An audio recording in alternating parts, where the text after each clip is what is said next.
الحمد لله نحمده ونستعينه ونستغفره ونؤمن به ونتوكل عليه ونعوذ بالله من شرور أنفسنا ومن سيئات أعمالنا من يهده الله فلا مضل له ومن يضلله فلا هادي له ونشهد أن لا إله إلا الله وحده لا شريك له ونشهد أن سيدنا وسندنا ومولانا محمدا عبده ورسوله أما بعد فقد قال الله تبارك وتعالى في القرآن المجيد والفرقان الحميد أعوذ بالله من الشيطان الرجيم بسم الله الرحمن الرحيم ولا تقولوا لمن يقتل في سبيل الله أموات بل أحياء ولكن لا تشعرون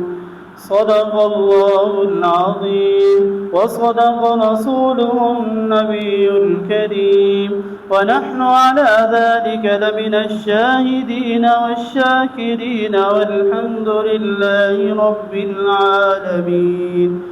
اللهم صل على محمد وعلى آل محمد كما صليت على إبراهيم وعلى آل إبراهيم إنك حميد مجيد اللهم بارك على محمد وعلى آل محمد كما باركت على إبراهيم وعلى آل إبراهيم إنك حميد مجيد۔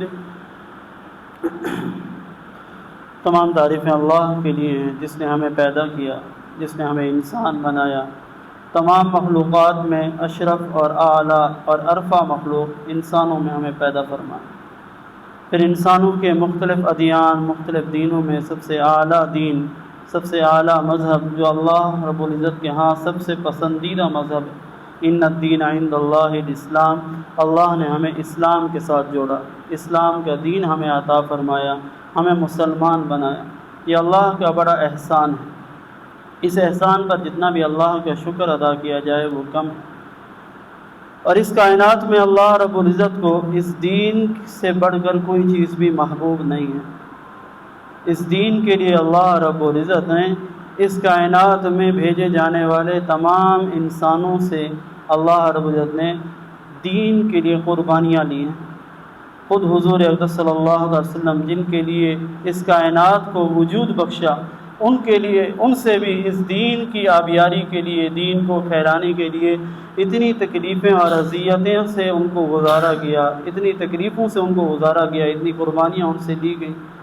خود ان کا بھی طائف کے مقام پر خون بہایا، احد کے مقام پر ان کا خون بہایا۔ پھر آپ کے خاندان میں، آپ کے اہل بیت میں اللہ رب العزت نے اس دین کی آبیاری کے لیے، دین کو بڑھانے کے لیے، دین کی ترقی کے لیے اللہ نے حضور اقدس صلی اللہ علیہ وسلم کے اہل بیت میں سے حضرت حسین رضی اللہ تعالیٰ عنہما کی شہادت لی، قربانی لی۔ صحابہ کرام میں سے بڑے بڑے حضرات کی شہادتیں ہوئیں، قربانیاں ہوئیں۔ حضرت عمر فاروق رضی اللہ تعالیٰ عنہ، حضرت عثمان غنی رضی اللہ تعالیٰ عنہ، حضرت علی المرتضیٰ رضی اللہ تعالیٰ عنہ، بڑے بڑے صحابہ کی قربانیاں۔ احد کے مقام پر 70 صحابہ کرام شہید ہوئے، اور دوسرے جنگوں کے مواقع پر، غزوات کے مواقع پر کتنے صحابہ کرام شہید۔ یہ سب کیا تھا؟ اللہ رب العزت کی طرف سے یہ بتلانا تھا کہ اللہ کے ہاں کسی انسان کا مقام نہیں ہے، اللہ کے ہاں کسی انسان کا مرتبہ نہیں ہے۔ اس اللہ کے ہاں اس دنیا میں، اس کائنات میں جو مرتبہ ہے وہ صرف اور صرف دین کا مرتبہ ہے، مقام ہے، عزت ہے، احترام ہے۔ اللہ کو کوئی چیز محبوب ہے تو وہ اللہ کا دین ہے۔ اس دین کے لیے اللہ نے اپنے محبوب کائنات حضور اقدس صلی اللہ علیہ وسلم کا خون بھی بہانا پسند فرمایا، طائف کے مقام پر خون بہا۔ اس دین کے لیے اہل بیت کا خون بہانا بھی اللہ کو پسند ہوا کہ اہل بیت کا کربلا کے مقام پر خون بہا، لیکن دین کے اوپر آنچ نہ آنے دی، بلکہ دین کو جب بھی مسلمانوں کا اور اس امت کے انسانوں کا خون دین کی آبیاری کے لیے بہایا، اللہ نے دین کو ترقی دی۔ جب بھی حضور اقدس صلی اللہ علیہ وسلم سے لے کر آج تک جتنے بھی شہداء اس دین کی آبیاری کے لیے ہوئے، اللہ نے ان کی شہادتوں کو بھی قبول فرمایا، ان کے درجات کو ایسا بلند فرمایا کہ آج تک ان کے تذکرے عام ہیں، اور اس آبیاری کے ذریعے سے اللہ نے دین کو ترقیاں بھی نصیب فرمائی۔ ہمارا جو موضوع اور بات چل رہی تھی وہ یہ تھی کہ سیدنا حسین رضی اللہ تعالیٰ عنہ کو کربلا کے مقام پر شہید کیا گیا۔ یہ شہادت بڑا المناک واقعہ تھا، اس کی پوری تاریخ، اس کی پوری ایک قسم کی ہسٹری کو بیان کرنا، اس کے پورے اسباب کو بیان کرنا، اس کے لیے بہت بڑا وقت اور بہت بڑا تفصیلی موضوع ہے،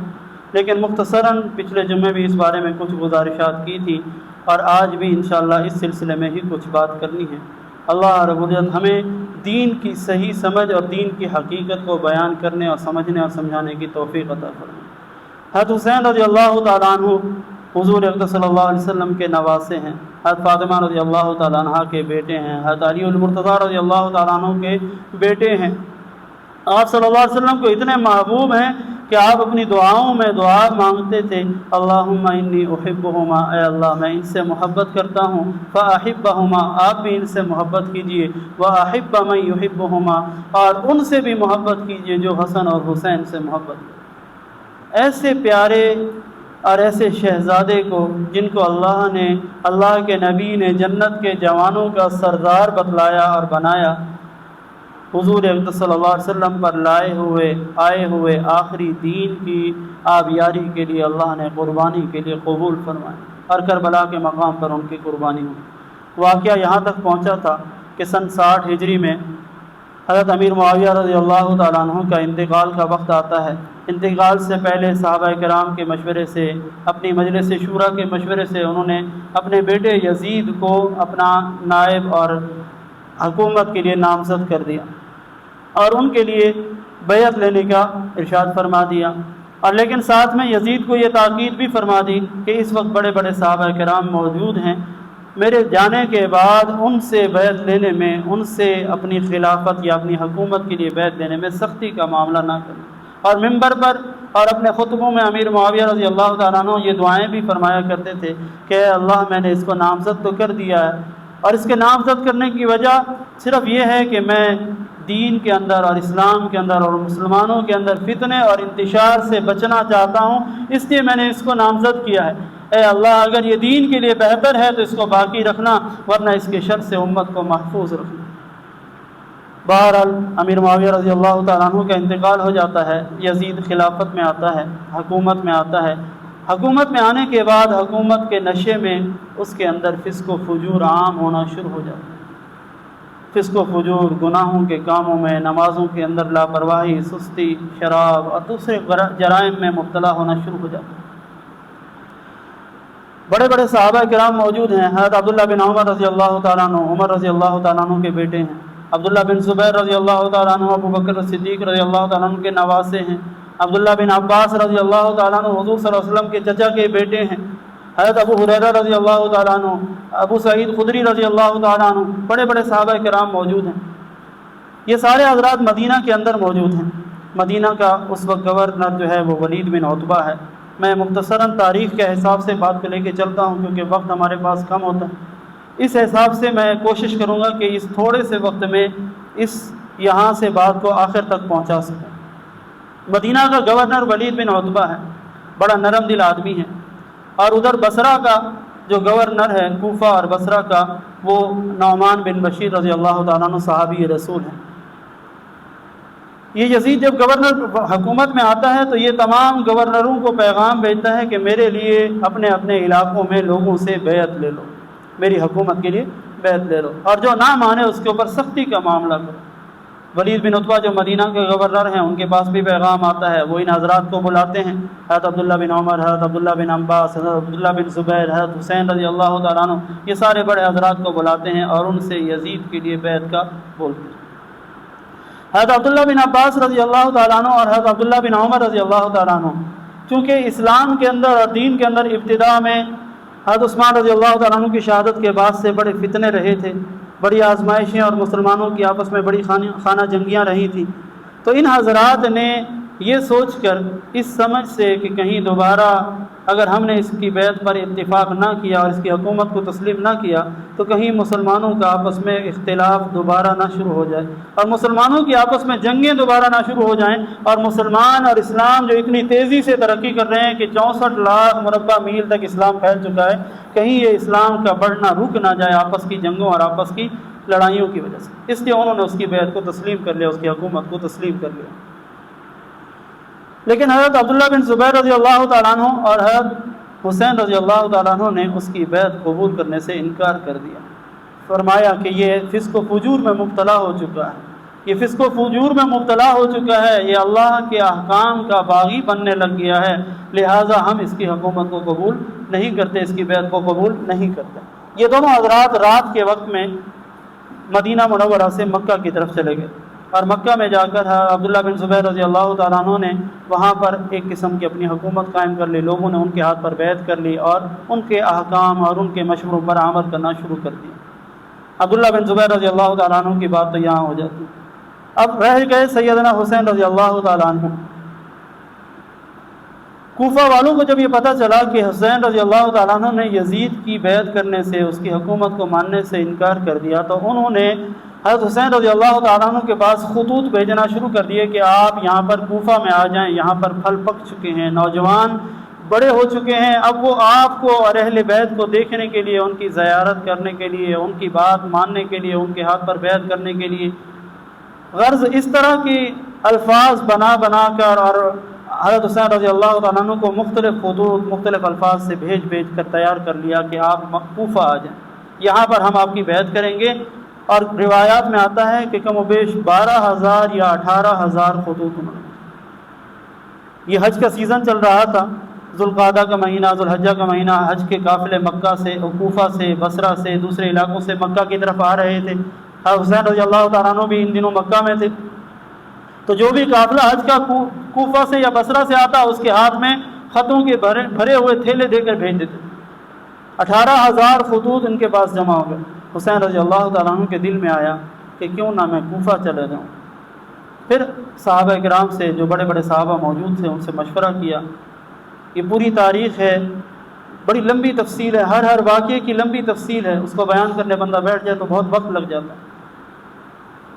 بڑے بڑے صحابہ سے مشورہ کیا، عبداللہ بن عمر رضی اللہ تعالیٰ عنہ، عبداللہ بن عباس رضی اللہ تعالیٰ عنہ، بڑے بڑے صحابہ نے مشورہ دیا کہ حضرت یہ کوفی وفادار نہیں ہیں، انہوں نے پہلے آپ کے والد حضرت علی رضی اللہ تعالیٰ عنہ سے بے وفائی کر کے ان کو بھی شہید کیا، آپ کے بھائی حضرت حسن رضی اللہ تعالیٰ عنہ سے بے وفائی کی، یہ آپ کے ساتھ بھی بے وفائی کریں گے، آپ ان کے ساتھ نہ جائیں۔ عبداللہ بن عباس رضی اللہ تعالیٰ نے فرمایا کہ اگر آپ نے بالفرض جانا ہے، ہماری بات کو نہیں ماننا، آپ جانا ہی چاہتے ہیں کوفہ، تو پھر آپ ایسا کریں، اپنے اہل و عیال کو، اپنے بیوی بچوں کو ساتھ نہ لے جائیں، کہیں وہاں پر آپ کے لیے مشکلات کا سامنا کرنا پڑا تو بیوی بچوں کی وجہ سے آپ اور زیادہ تنگی میں مبتلا ہو جائیں۔ حسین رضی اللہ تعالیٰ عنہ نے ان کی بات نہ مانی، بلکہ ان کے جواب میں صرف یہ فرمایا کہ میں یزید کی بیعت نہیں کر سکتا، میں اس کی حکومت کو تسلیم نہیں کر سکتا، لیکن اگر میں نے اس کی حکومت کو تسلیم نہیں کیا، یہاں پر رہتے ہوئے، مکہ کے اندر یا مدینہ کے اندر رہتے ہوئے اس کی بیعت نہیں کی، تو یہ میرے اوپر سختی کریں گے اور اس سختی کی وجہ سے معاملہ خون ریزی اور لڑائی پر آئے گا۔ میں نہیں چاہتا کہ میری وجہ سے مدینہ میں یا مکہ میں مسلمانوں کا خون بہے، اس لیے میں چاہتا ہوں کہ میں مکہ سے اور مدینہ سے دور کہیں نکل جاؤں، اور وہاں پر اگر میرے ساتھ کوئی ایسا معاملہ ہو تو پھر ہو، یہاں مکہ اور مدینہ میں میری وجہ سے مسلمانوں کے ساتھ اور مکہ اور مدینہ کی حرمت کو پامال نہ ہو۔ حسین رضی اللہ تعالیٰ عنہ نے جب پکا ارادہ کر لیا تو عبداللہ بن عباس اور جابر بن عبداللہ رضی اللہ تعالیٰ عنہ، دوسرے صحابہ کرام نے مشورہ دیا کہ پھر آپ ایسا کریں کہ پہلے اپنے کسی بندے کو بھیج دیں، کسی قاصد کو بھیج دیں، وہ جا کر کوفہ سے حالات تو لے آئے کہ یہ جو خط انہوں نے بھیجے ہیں کیا وہ واقعی اپنی محبت میں سچے ہیں یا صرف ایسے ہی آپ کو باتوں میں لگا رہے ہیں۔ حسین رضی اللہ تعالیٰ عنہ نے اپنے چچا زاد بھائی مسلم بن عقیل، یہ آپ کے چچا زاد بھائی تھے، حضرت عقیل کے بیٹے تھے، حضرت علی رضی اللہ تعالیٰ عنہ کے بھائی، حضرت عقیل کے بیٹے مسلم بن عقیل، یہ حضرت حسین رضی اللہ تعالیٰ عنہ کے چچا زاد بھائی تھے، ان کو بھیجا کہ جاؤ وہاں پر جا کر حالات معلوم کرو۔ مسلم بن عقیل وہاں پر کوفہ میں جاتے ہیں، وہاں جا کر ان کے ہاتھ پر یہ حضرت عروہ ہانی بن عروہ کے گھر میں رہنا شروع ہو جاتے ہیں۔ وہاں پر جا کر لوگوں سے، اہل کوفہ سے حضرت حسین رضی اللہ تعالیٰ عنہ کے لیے بیعت لینا شروع کرتے ہیں۔ پہلے دن میں 12,000 لوگ ان کے ہاتھ پر بیعت کرتے ہیں کہ ہم یزید سے تنگ ہیں اور ہم حضرت حسین کے ہاتھ پر بیعت کرنے کے لیے تیار ہیں۔ دوسرے دن میں اور زیادہ آئے، تیسرے دن میں اور آئے، 3 دن کے اندر 18,000 لوگوں نے حضرت مسلم بن عقیل کے ہاتھ پر بیعت کر لی۔ جب یہ معاملات دیکھے تو مسلم بن عقیل نے فوراً ایک خط لکھا حضرت حسین رضی اللہ تعالیٰ عنہ کو کہ یہاں پر حالات سازگار ہیں، لوگ آپ کے لیے تیار ہیں، آپ کی بیعت کرنے کے لیے آپ تشریف لے آئیں۔ حسین رضی اللہ تعالیٰ عنہ نے اپنے گھر والوں کو، اپنے خاندان والوں کو، جن میں حضرت عقیل رضی اللہ تعالیٰ عنہ کی بھی اولاد تھی، حضرت مسلم بن عقیل کی بھی اولاد تھی، حضرت علی رضی اللہ تعالیٰ عنہ کی بھی اولاد تھی، حضرت حسن رضی اللہ تعالیٰ عنہ کی بھی اولاد تھی، اور تمام اہل بیت جن کی تعداد بعض روایات میں 72 آتی ہے اور بعض میں 103 آتی ہے، ان تمام حضرات کو لے کر مکہ سے روانہ ہوتے ہیں۔ ادھر جب یزید کو پتہ چلتا ہے کہ کوفہ کے اندر اس طرح مسلم بن عقیل نے میرے خلاف اور حسین رضی اللہ تعالیٰ عنہ کی حمایت میں بیعت دینا شروع کر دی ہے، کوفہ کا جو گورنر تھا، میں نے بتلایا، نعمان بن بشیر رضی اللہ تعالیٰ عنہ، یہ بڑے رحم دل انسان تھے اور صحابی رسول تھے، ان کو حضرت حسین رضی اللہ تعالیٰ عنہ کے مقام کا پتہ تھا، اس لیے انہوں نے کسی معاملے میں کوئی سختی نہ کی۔ مسلم بن عقیل وہاں پر بیٹھ کر 18,000 لوگوں سے بیعت لے رہے ہیں اور نعمان بن بشیر گورنر ہونے کے باوجود کچھ نہیں کہہ رہے، کیونکہ صحابی تھے، وہ حسین رضی اللہ تعالیٰ عنہ کے مقام کو جانتے تھے۔ لیکن یزید کو یہ بات ناگوار ہوئی، اس نے کہا کہ اگر اس طرح معاملہ چلتا رہا تو یہ پورا اہل کوفہ اور اہل بصرہ میرے مخالف ہو جائیں گے اور میری حکومت نہیں بچے گی۔ اس نے فوراً عبید اللہ بن زیاد جیسے فاسق فاجر آدمی کو، جو بدبخت تھا، اس نے اس کو گورنر بنا کر بھیجا۔ یہ عبید اللہ بن زیاد منہ ڈھانپ کر کوفہ کے اندر آتا ہے اور حالات کا جائزہ لے کر کوفہ کے محل میں، گورنر کے محل میں پہنچ جاتا ہے اور وہاں سے اعلان کروا دیتا ہے کہ میں عبید اللہ بن زیاد ہوں، میں اہل کوفہ کے ہر فرد کو جانتا ہوں، جس نے بھی حسین کا یا مسلم بن عقیل کا ساتھ دیا میں اس کو دیکھ لوں گا، میں اس کا انجام ایسا کروں گا کہ رہتی دنیا اس کو یاد رکھے۔ کوفی تو ویسے ہی وفادار نہیں تھے، وہ تو صرف اپنا کام نکالنے کے چکر میں تھے۔ جب یہ معاملہ ہوا، پھر اس نے عبید اللہ بن زیاد نے دیکھا کہ حسین رضی اللہ تعالیٰ عنہ ہانی بن عروہ کے گھر میں ہیں، اس نے ہانی بن عروہ کو گرفتار کروا لیا اور اس کے اوپر انتہائی اذیت اور سختی کے معاملات شروع کر دی۔ حضرت مسلم بن عقیل کو جب یہ پتہ چلا کہ اس طرح کا معاملہ ہوا ہے، حضرت مسلم بن عقیل نے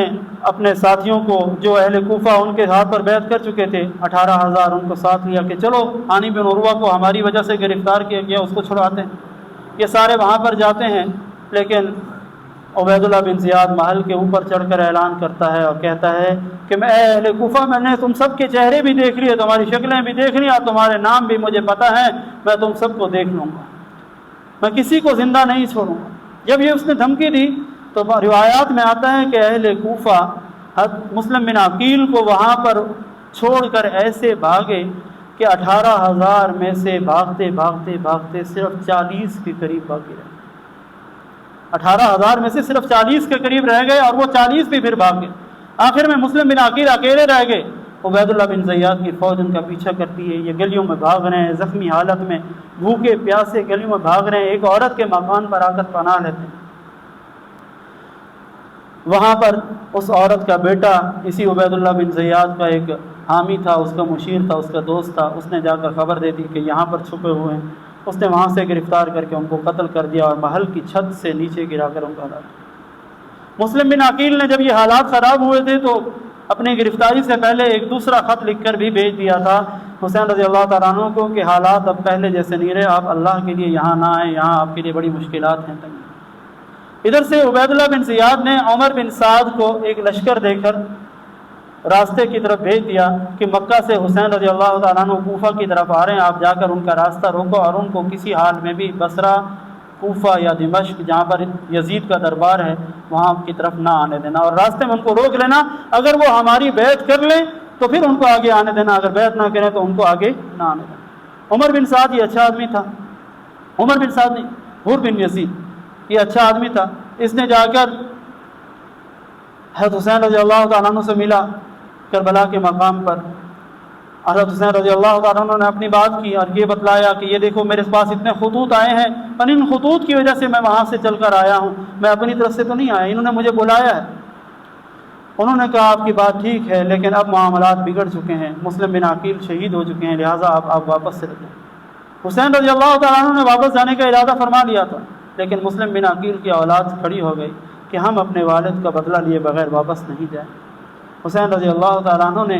فرمایا کہ جس وقت میرے لیے مشکل اور تنگی کے حالات تھے اور میں اکیلا تھا، یہ سب میرے ساتھ مکہ سے چل کر آئے، اب میں ان کو اکیلا چھوڑ کر واپس کیسے چلا جاؤں۔ حسین رضی اللہ تعالیٰ عنہ ان کو لے کر چلتے ہیں۔ ادھر سے یہ عمر بن سعد کا لشکر بھیج دیتا ہے، عبید اللہ بن زیاد 4000 کا لشکر دے کر پھر دوبارہ آگے بھیج دیتا ہے لشکر کو، اور جا کر کوفہ کے مقام پر، کربلا کے مقام پر ان کا حسین رضی اللہ تعالیٰ عنہ کے ساتھ سامنا ہو جاتا ہے۔ حسین رضی اللہ تعالیٰ عنہ ان کے سامنے 3 مطالبے رکھتے ہیں، یا تو میں جہاں سے آیا تھا مجھے وہاں پر واپس جانے دو، کیونکہ میں لڑائی کے ارادے سے آیا ہی نہیں تھا، اگر مجھے وہاں پر واپس نہیں جانے دیتے تو پھر میرا جھگڑا یزید کے ساتھ ہے، تمہارے ساتھ تو نہیں، مجھے یزید کے دربار میں دمشق جانے دو، پھر میں جانوں اور یزید جانے ہمارا آپس میں کیا معاملہ طے ہو، مجھے وہاں پر جانے دو۔ اور تیسرا معاملہ یہ ہے، تیسرا راستہ یہ ہے کہ مجھے کسی اسلامی سرحد پر بھیج دو، میں وہاں پر جا کر کفار سے، مشرکین سے لڑتا رہوں گا، میرے نام پر کسی مسلمان کا خون تو نہیں آئے گا کہ میں نے مسلمانوں سے قتال کیا تھا، تم تو ایک نام لیوا مسلمان ہو، کلمہ پڑھنے والے ہو، اگرچہ یہ کلمہ تمہاری زبانوں پر ہے دلوں میں نہیں ہے۔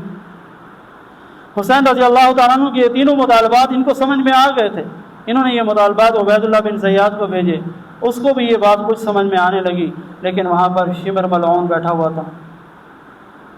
اس نے کہہ دیا کہ اگر یہ واپس چلے گئے اور یزید کے دربار میں گئے تو پھر یزید کو یہ اہل کوفہ کے یہ خطوط بھی دکھلائیں گے اور اہل کوفہ کی یہ ساری باتیں بھی بتلائیں گے، پھر نہ تم بچو گے نہ ہم بچیں گے، لہٰذا ان کے ساتھ یہیں پر معاملہ ختم کرو اور ان کو مجبور کرو، یا تو تمہاری بیعت کریں یا ان سب کو یہاں پر ختم کرو۔ عبید اللہ بن زیاد بدبخت نے حکم دے دیا کہ ان کو اپنی میری بیعت کے لیے مجبور کرو یا ان کے اوپر سختی کرو۔